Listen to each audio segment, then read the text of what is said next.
thanks to the MC for not embarrassing me with any introduction. I'll begin my address by quoting the Bible. Let the words of my mouth and the meditation of my heart be acceptable in thy sight, O Lord. And I chair of the home Father, representative of the Honorable Minister of Health,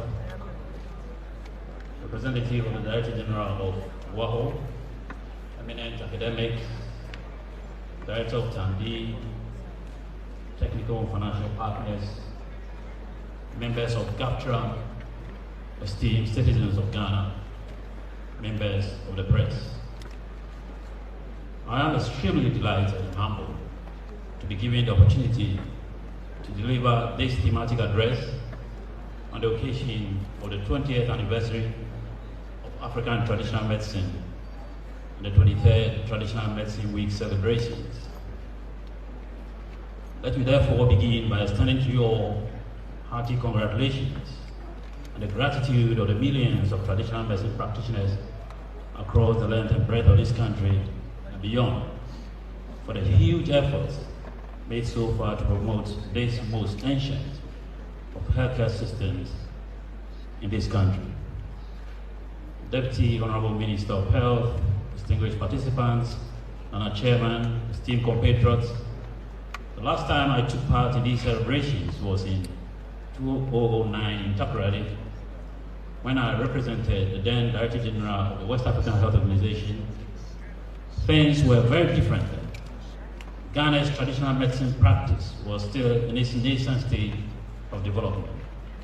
The Traditional and Alternative Medicine Directorate, the Center for Plant Medicine Research, Kwame Nkrumah University of Science and Technology, Noguchi, and other key stakeholders were all doing their best to push back the frontiers of this highly patronized but often neglected health sector. Nevertheless, there were still numerous challenges that appeared unsurmountable at the time and were impeding progress. For example, with specific reference to the pioneer cohort of medical herbalists who had just graduated from Kwame Nkrumah University, there were doubts and baseless fear, justifiable anxiety and uncertainty, and indeed a sense of foreboding for the future.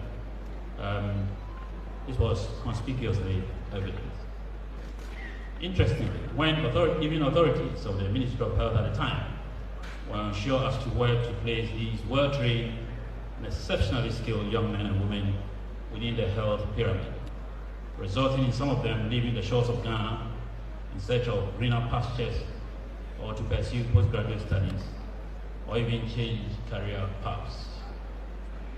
Moreover, riding on the goodwill of the government of the day, a list of recommended herbal medicines was being compiled, albeit not without the usual controversy and mistrust that usually characterize such exercises. Questions raised as to the criteria for the selection and whether or not the products of these time-tested medicines could be made available on the National Health Insurance Scheme without subjecting them to the same scientific rigor as conventional drugs.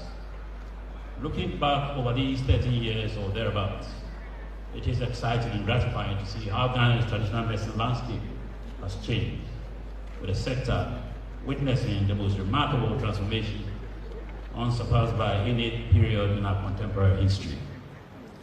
Today, despite all the challenges, Ghana is ranked among countries with the most developed traditional medicine systems on the globe.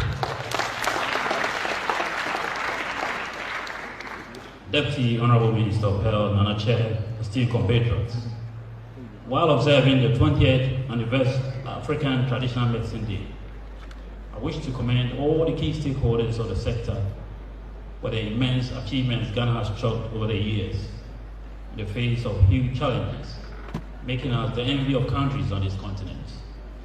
Quite characteristically, Ghana is the only country in the ECOWAS region to have achieved the following milestones: meeting all the WHO indicators for good traditional medicine practice,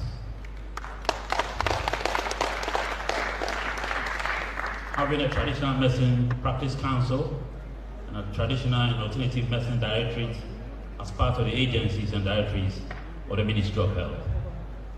Having a unique institution such as the Mampong Center for Plant Medicine Research, dedicated specifically to carrying out studies to validate the folkloric use of plant medicines and their applications in a clinical setting. Establishing a BSc Honors degree program in herbal medicine to train skilled, competent general practitioners knowledgeable in the use of plant medicines for treating the sick. And having the most organized and vibrant traditional medicine federation in the form of government.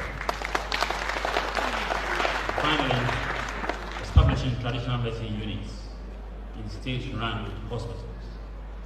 Although we in Ghana take these achievements for granted, they set us apart from other member states of WHO, who will not be filled with immense pride by the dynamism and vibrancy of GAFTRA, the strength of the human resource capacity of both the TMPC and TAMD, the quality of the students emerging from the Kwame Nkrumah University of Science and Technology Herbal Medicine Program, the healthy collaboration and mutual respect existing between the conventional medical sector and this sector, the relatively high standards of the herbal medicines on the local market, and above all, the goodwill the sector has and continues to enjoy from successive governments.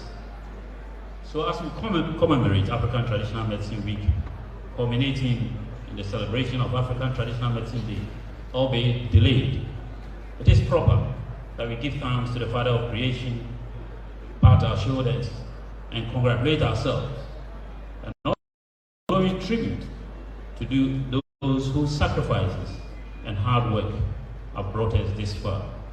And here we need to salute GAFTRA for persistently pushing back the frontiers of this sector. And I also see some eminent personalities whose sacrifices. I see to my friend Archie and Professor Wu, we salute all of you for the efforts you made to get us this far.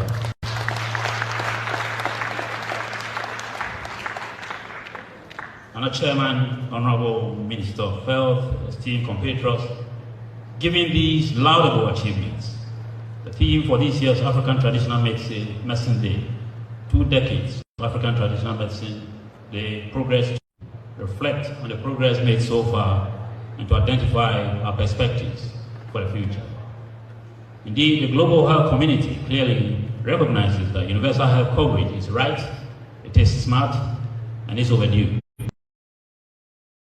It's commendable our efforts to achieve it by living the spirit and letter of the Alma Ata Declaration of 1978, which called on governments to strengthen primary health care by harnessing the immense potential of traditional medicine to attain acceptable levels to sustain the health of centuries, creating doubts and baseless fear in the minds of those who routinely patronize it.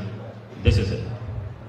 There is no iota of doubt that sensible use of herbal medicines, like all medicines, does not and will not cause kidney and safety of herbal medicines. Madam Chair, Deputy Honorable Minister, esteemed compatriots, in situations where citizens do not have access to quality health facilities, and their only recourse to healthcare is to use their readily available medicinal plants, authorities work with the communities and main actors in the field to improve at least the safety and quality. Attempts to denigrate or ban them based on often unsubstantiated myths will be futile, to be fruitless, to be tasteless, and even fatalistic, to say the least. Peddling scientific falsehood based on unsubstantiated and unadulterated evidence with the sole purpose of bastardizing herbal medicines is at best bad science and worse counterproductive. This is because time and time again, this often neglected health sector has given to the world life-saving drugs when it matters most. The discovery of the anti-malarials, quinine, artemisinin, the cardiotonic, the toxin, and the digoxin, The anti-cancer agents, vinblastine and vincristine, just to mention a few, should inspire all of us to pay particular attention to the traditional medicine sector. I have no doubt in my mind that the immense therapeutic potential of the CoA-FSs, the Nibimes, the Critolepis, the Artemisias, the proteins of this world, if properly harnessed, can yield mouth-watering results besides generating much needed employment in their value chain. In the context of USC, therefore, the established research infrastructure and mechanisms must provide a platform for the development of efficacious for rational phytotherapy in our great country.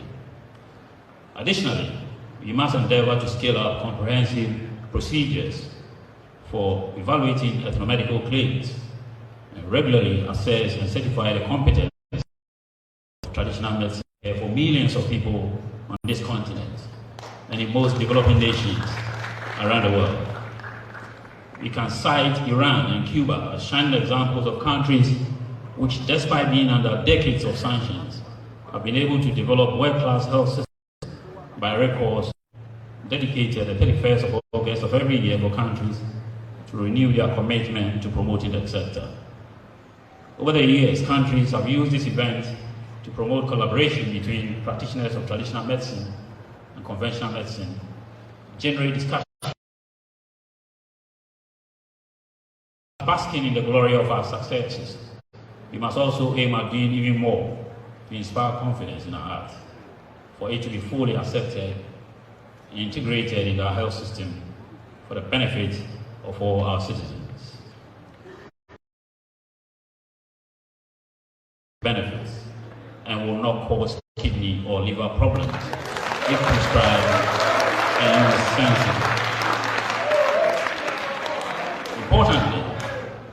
Importantly, credible traditional or herbal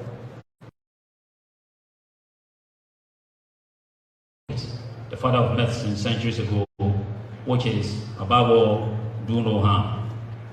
I wish, therefore, to take this opportunity to remind us of the call to integrate traditional medicine into health systems to attain universal health coverage made to countries.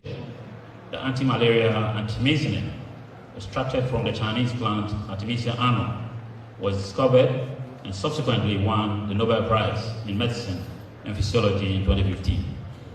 Dr. Chan was admonishing members to implement deliberate policy decisions to achieve spatial harmony using the best features of each system and compensating for certain weaknesses in each.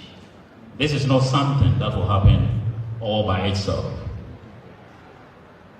Chair, esteemed compatriots, the privilege to give a thematic address in the presence of health for the honor of inviting me to undertake this enviable task on this historic day. And at a time when the economies of countries on this planet have been severely devastated, inflicting untold hardships on citizens of this world, I cannot offer a brief sojourn. For what purpose, we do not know, though sometimes we think we feel it. But without deeper reflection, we know from daily life that we exist for other people. First of all, those upon whose smiles and well-being our own happiness is wholly dependent. And then for the many, unknown to us, to whose destinies we are bound by the ties of sympathy. 100 times every day, I remind myself that my inner and outer life are based on the labors of other men, living and dead, and that I must exert myself in order to keep in the same measure as I have received and I'm still receiving. On this note, I wish all of us happy anniversary. Long live African traditional medicine. Long live our forebears who have left footprints on the sand of time. Long live Ghana. Thank you.